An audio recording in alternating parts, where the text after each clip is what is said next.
Sahabat-sahabat Kristus, salam jumpa dalam acara Sabtu Sarapan Bersama Tuhan. Adapun menu sarapan hari ini diambil dari Matius pasal 3 ayat 13. Maka datanglah Yesus dari Galilea ke Yordan kepada Yohanes untuk dibaptis olehnya. Pada kebaktian dari minggu yang lalu, gereja-gereja di seluruh dunia merayakan hari raya pembaptisan Yesus yang lazim dirayakan pada hari Minggu setelah tanggal 6 Januari yang merupakan hari raya Epifani atau hari raya penampakan Tuhan Yesus Kristus dan sekaligus menandai akhir masa Natal. Oleh karena itu pada tahun 2026 hari raya pembaptisan Yesus jatuh pada hari Minggu 11 Januari. Pertanyaan yang kemudian merebak sehubungan dengan hari raya ini adalah mengapa Yesus dibaptis?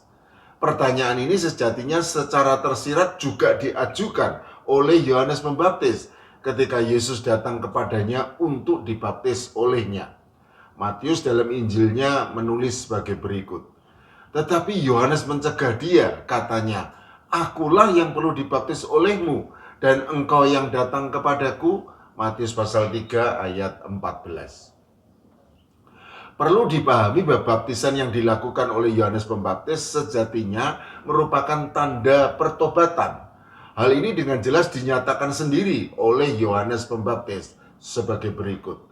"Aku membaptis kamu dengan air sebagai tanda pertobatan. Tetapi ia yang datang kemudian daripadaku lebih berkuasa daripadaku, dan aku tidak layak melepaskan kasutnya. Ia akan membaptiskan kamu dengan Roh Kudus dan dengan api." Matius pasal 3 ayat 11. Yohanes Pembaptis sebagai pembuka jalan bagi kedatangan Yesus Sang Mesias atau Juru Selamat jelas mengetahui jati diri Yesus yang sesungguhnya, yaitu Allah yang berinkarnasi menjadi manusia. Itulah sebabnya Yohanes Pembaptis tahu bahwa Yesus yang adalah Allah tidak perlu dibaptis karena Yesus tidak berdosa sehingga tidak perlu bertobat. Bahkan di bawah kemahakudusan Yesus yang adalah Allah, justru Yohanes Pembaptislah yang kemudian menyadari ketidaklayakannya sehingga ia berkata, "Akulah yang perlu dibaptis olehmu," dibaptis oleh Roh Kudus dan dengan api. Jadi jelas bahwa baptisan Yesus bukanlah merupakan tanda pertobatan seperti yang berlaku pada semua orang berdosa yang datang kepada Yohanes Pembaptis untuk memberi diri dibaptis. Lantas, mengapa Yesus tetap memberi dirinya untuk dibaptis oleh Yohanes Pembaptis? Jawaban atas pertanyaan ini keluar dari Yesus sebagai respons atas pencegahan yang dilakukan oleh Yohanes Pembaptis. Matius dalam Injilnya menulis demikian. Lalu Yesus menjawab, katanya kepadanya, "Biarlah hal itu terjadi, karena demikianlah sepatutnya kita menggenapkan seluruh kehendak Allah."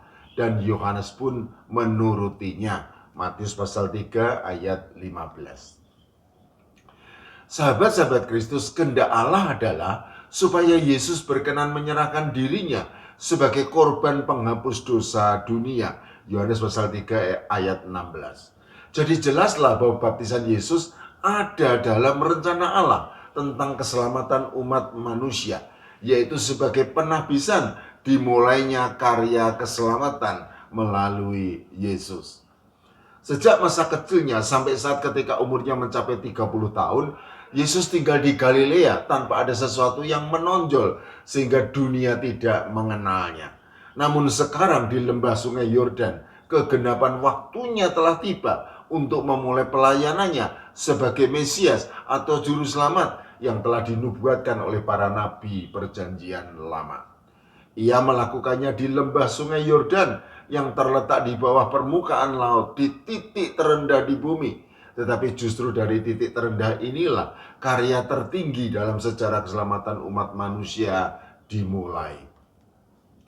Umur Yohanes Pembaptis 6 bulan lebih tua dari Yesus. Dan selama 6 bulan ia setia berkhotbah tentang kerajaan surga di seluruh daerah sekitar Sungai Yordan untuk mempersiapkan jalan bagi kedatangan Sang Mesias atau juru selamat.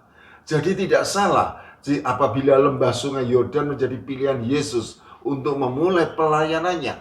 Karena di tempat Yohanes membaptis inilah ada begitu banyak orang yang berbondong-bondong memberi diri dibaptis sebagai tanda pertobatan. Sehingga seakan-akan mereka memang dipersiapkan untuk menyambut kedatangan Sang Mesias atau Juru Selamat. Selain itu, baptisan Yesus juga menunjukkan kerendahan hatinya yang walaupun dalam rupa Allah tidak menganggap kesetaraan dengan Allah itu sebagai milik yang harus dipertahankan, melainkan telah mengosongkan dirinya sendiri dan mengambil rupa seorang hamba dan menjadi sama dengan manusia.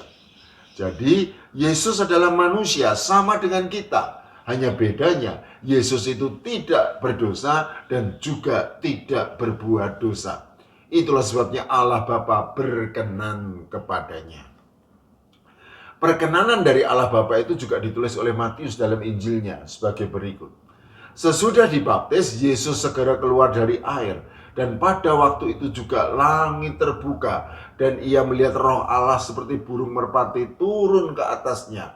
Lalu terdengarlah suara dari surga yang mengatakan, "Inilah anakku yang kukasihi, kepadanya lah aku berkenan." Matius pasal 3 ayat 17.